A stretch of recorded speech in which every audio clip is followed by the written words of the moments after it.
So hello friends, welcome to Study Eyes with Prashant. So today we will continue the UPSC last 10-year prelims PYQ analysis series of modern history.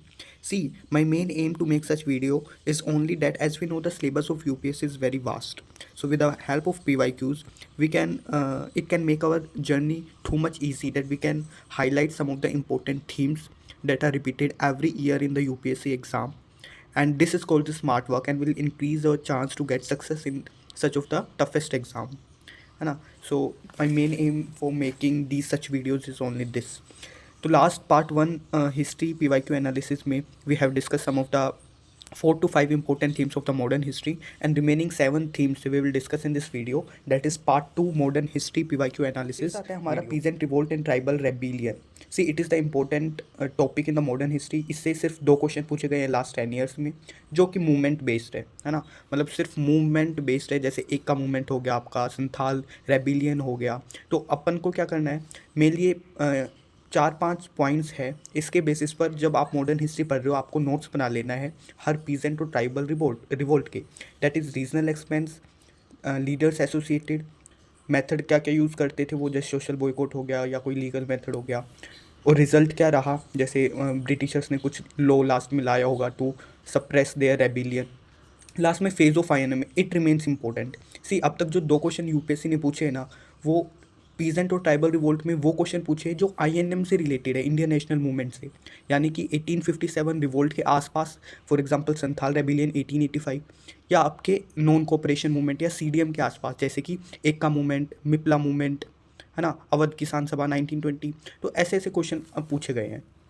तो इन basis पे अपना क्या कर लेना है, notes बना लेना है जब आप ये टॉपिक पढ़ो. रीजनल एक्सपेंस, रीजन पता होना चाहिए कहाँ पर, कौन कौन से लीडर एसोसिएटेड थे उससे, क्या मेथड था, रिजल्ट क्या निकला.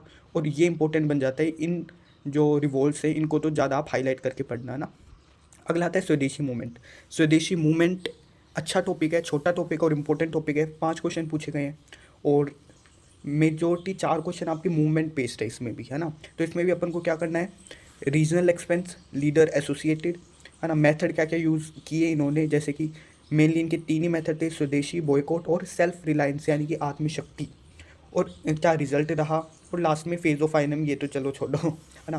तो स्वदेशी मूवमेंट के ये 4 पॉइंट में आपको नोट्स बनाना है. और जो भी पर्सनैलिटी से एसोसिएट करती है, जो भी लीडर से एसोसिएट करते हैं, that are most most most important. उनके बुक्स, जनरल, है ना, जो भी है वो किसी ऑर्गेनाइजेशन से एसोसिएट थे. You have to make such notes and will easily clear the questions related to swadeshi movement. Next is left movement and working class movement. देखो, लेफ्ट मूवमेंट, लेफ्टिस्ट और राइटिस्ट 2 तरीके के लोग होते हैं. लेफ्टिस्ट डेट आर कौन government, है ना, और rightist that are pro government. तो वर्किंग क्लास मूवमेंट, अब वर्किंग क्लास मूवमेंट के भी 4 क्वेश्चन आए हैं. You know the role of workers in NCM, CDM में कैसे डिक्रीज हो गया था because of influence of CPI, communist party of India.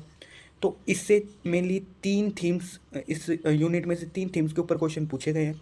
पहला, पार्टी ऑर्गेनाइजेशन. जो भी वर्किंग क्लास की पार्टी थी या वर्किंग क्लास की ऑर्गेनाइजेशन थी, जैसे सीपीआई हो गई, यानी तो आप कांग्रेस सोशलिस्ट पार्टी हो गई, है ना. कोई इनसे लेजिस्लेचर यानी कि लॉ रिलेटेड हो वर्किंग क्लास से, जैसे ट्रेड डिस्प्यूट एक्ट हो गया, फैक्ट्री एक्ट हो गया. पीवाईक्यूज आए हुए हैं जो मैं बोल रहा हूँ ना टॉपिक, इनके ऊपर पीवाईक्यूज आए हुए हैं. और तीसरा, करंट अफेयर्स.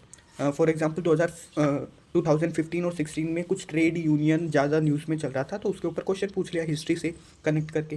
तो ऐसे भी हिस्ट्री में भी करंट अफेयर्स से क्वेश्चन आते हैं ना, मेनली पर्सनैलिटी और ऐसे कुछ पूछे जाते हैं ना. जैसे किसी की एनिवर्सरी हो गई ना, तो दैट बिकम्स इम्पोर्टेंट. तो पर्सनैलिटी का एक सेक्शन बनाओ अपनी नोटबुक में अलग से, और जो जो पर्सनैलिटी न्यूज़ में आ रही है, make 1 page notes of each personality. Next is Gandhian phase. इस पे भाई अलग से आपको फोकस करने की ज़रूरत है. मैंने बोला था फर्स्ट वीडियो में, British acts and policies and Gandhian phase. इनके आपके अलग से नोट्स A4 शीट पर तैयार होने चाहिए. 8 क्वेश्चन लास्ट 10 ईयर्स में पूछे गए हैं. पहली थी मैं सत्याग्रह के ऊपर, जो इसने सत्याग्रह किए इन्होंने, है ना. पूरी लिस्ट बना लो, इसकी क्रोनोलॉजी बना लो, है ना. सबसे आसान है इसका याद करने का, इसका क्रोनोलॉजी बना लो. 1915 में जब ये इंडिया में आए और 1948 तक जब इनकी डेथ हुई, पूरी क्रोनोलॉजी बना लो, इन्होंने क्या क्या किया, है ना. और उन सब के बारे में 2-2 नीचे लाइन्स लिख दो. 8 क्वेश्चन आए सत्याग्रह से आए, जैसे रोल टैक्स सत्याग्रह हो गया, रोल्ट, और बोरसाद सत्याग्रह हो गया, मतलब जिन भी सत्याग्रह में इन्होंने पार्टिसिपेट किया. गांधी ब्रिटिश नेगोशिएशन, इनसे भी क्वेश्चन आए, जैसे गांधी इरविन पैक्ट हो गया, वॉर कॉन्फ्रेंस हो गया।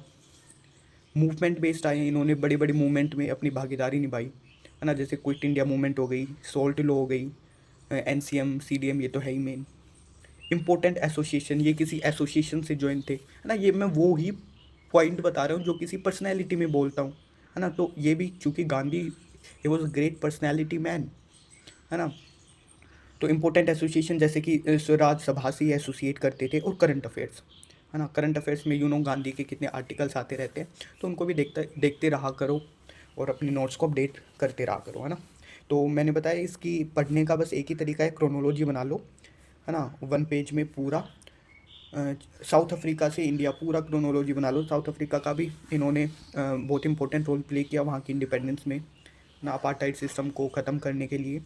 अब गांधी इंपॉर्टेंट इसलिए बन जाते हैं, ये सिर्फ हिस्ट्री में नहीं पूछा जाता, है ना, मेंस में भी इसका जिक्र होता है हिस्ट्री में, है ना। गांधी को अलग लीडर्स के साथ एसोसिएट करके पूछ लेते हैं, है ना, कंपैरिजन एंड सोन। एथिक्स में पूछा जाता है इसके क्वेश्चंस, प्लस ऐसे में इनके कोर्स जो भी है वो आपको हेल्प कर सकते हैं। So now move on the next theme, that is transfer of power. तो ट्रांसफ़र ऑफ पावर, ये at the time of independence कैसे ब्रिटिशर्स ने इंडिया को ट्रांसफ़र की पावर। तो मेनली 2 क्वेश्चन पूछे गए इसे, कैबिनेट मिशन के ऊपर और 2 क्रिप्स मिशन के ऊपर। तो इसकी भी याद करने की यार एक ही तरकीब है, that is make chronology. Indian freedom movement 1939 से 47 के बीच जो भी इवेंट्स हुए हैं, जो भी मिशंस हुए हैं, जो भी नेगोशिएशंस हुए हैं, उन सब की क्रोनोलॉजी बना लो एंड रिवाइज दैट, है ना, अपने दीवार पर चिपका लो या जैसे भी आपको रिवाइज होता है, मेक इट। नेक्स्ट थीम है क्रोनोलॉजी के ऊपर क्वेश्चन पूछा गया है यार। क्रोनोलॉजी, है ना, डायरेक्ट पूछा गया है, ईयर, हु डिड, और सिक्वेंशियल भी आया हुआ है, जैसे 3-4 स्टेटमेंट दे देंगे, Kheda satyagraha, Ahmedabad mill satyagraha, quit India movement, Cripps mission, फिर इनको सीक्वेंस में बताओ कैसे हुआ था, है ना। ये सब आपके तब ही रिवाइज होंगे when you will make a chronology chart, है ना। हर हिस्ट्री में इंपॉर्टेंट है मेक अ क्रोनोलॉजी चार्ट, ना केवल एंशियंट, मिडाइवल, मॉडर्न में भी बहुत इंपॉर्टेंट है। Next is miscellaneous. मिसलेनियस से 5 क्वेश्चन पूछे गए हैं, है ना। जब आप टेक्स्ट बुक अच्छे से लाइन टू लाइन पढ़ोगे, you will get the answers of these miscellaneous questions too. Terminology से क्वेश्चन आए हुए हैं। इंपॉर्टेंट प्लेसेस, कांग्रेस सेशंस, है ना, कांग्रेस सेशंस भी रिवाइज कर लो, make a chart, table. Personality related पता होना चाहिए, है ना। हमने पूरी मॉडर्न हिस्ट्री पढ़ दी, but still we don't know who was the first governor general of India, governor general of Bengal, governor of Bengal, है ना, वाइस रॉय पहला कौन था। So these are some of the miscellaneous question जो कि यूपीएससी पूछती है कई बार। तो अगर आपके पास टाइम है, you can refer to the Lucent book, but अगर टाइम नहीं है तो कोई नहीं, जो आपने स्पेक्ट्रम और बिपिन चंद्रा पढ़ी है, लाइन टू लाइन वाइज अच्छे से पढ़ो, you will get the answers of all this 5 question. Last में कुछ टेक अवेज देना चाहूँगा इस वीडियो से, है ना, मतलब मॉडर्न हिस्ट्री में कैसे अपन को चलना है। तो पहले तो strict to the basic text book, ने जो भी टेक्स्ट बुक बताई उस पे स्ट्रिक्ट रहो, है ना, ज़्यादा उछलने की ज़रूरत नहीं है। Don't go for research much, ज़्यादा रिसर्च के पीछे क्यों भागना।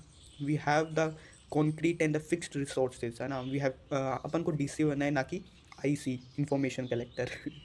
नेक्स्ट इज क्रोनोलॉजी चार्ट बनाओ, इंपॉर्टेंट है ना। मॉडर्न हिस्ट्री में डेक्लाइन ऑफ मुगल से लेके पूरा क्रोनोलॉजी चार्ट बना दो अपना इंडियन इंडिपेंडेंस एक्ट तक, है ना। उस क्रोनोलॉजी चार्ट को अलग अलग फेजेस में डिवाइड कर दो। ये सोशो रिलीजियस मूवमेंट की क्रोनोलॉजी है, ये यूरोपियन पावर्स के एडवेंट की क्रोनोलॉजी है, ऐसे डिवाइड कर दो एंड डिवाइस सच में बहुत आसान से याद हो जाएगा। हाँ, it also requires revision, but you will get easily aware about such of the dates and topics. Next is map plotting and revise. तो ये भी एक तरीका है रिवाइज करने का। जैसे मैंने बताया था, फैक्ट्री साइट, इनको मैप में प्लॉट करो, एसोसिएशंस हो गई रीजन वाइज, इनको मैप में प्लॉट करो, रिवाइज करो ना, that will also make our learning somewhere easy. और जो वॉर बैटल्स है, ये अब तक पूछे तो नहीं गए प्रीलिम्स के अंदर, but still other competitive exams, one day exams और स्टेट पीसीएस हो गए, उनमें पूछे जाते हैं। तो इनका भी आप एक क्रोनोलॉजी बना लो, किस किस के साथ हुआ, कब हुआ, कहाँ हुआ और रिजल्ट क्या निकला। मतलब कोई ट्रीटी तो निकली होगी, जैसे ट्रीटी ऑफ सालवाई, बताओ कौन से वॉर की रिजल्ट है। तो ऐसे आप ये कर लेना। लास्ट में ये क्वेश्चन है आज के लिए, है ना, तो इसका आंसर आप कमेंट बॉक्स में दीजिए। And thank you to watch this video. I hope कुछ ना कुछ तो आपको मिला होगा, है ना। इंपॉर्टेंट थीम्स जो मिली है, दिज आर वेरी इंपॉर्टेंट ना, इन पे अलग से हाईलाइट करने की ज़रूरत है, फोकस करने की ज़रूरत है। बाकी पूरी मॉडर्न हिस्ट्री तो पढ़नी है, बट ये अलग से फोकस करके पढ़ने की ज़रूरत है। ठीक है, थैंक यू सो मच।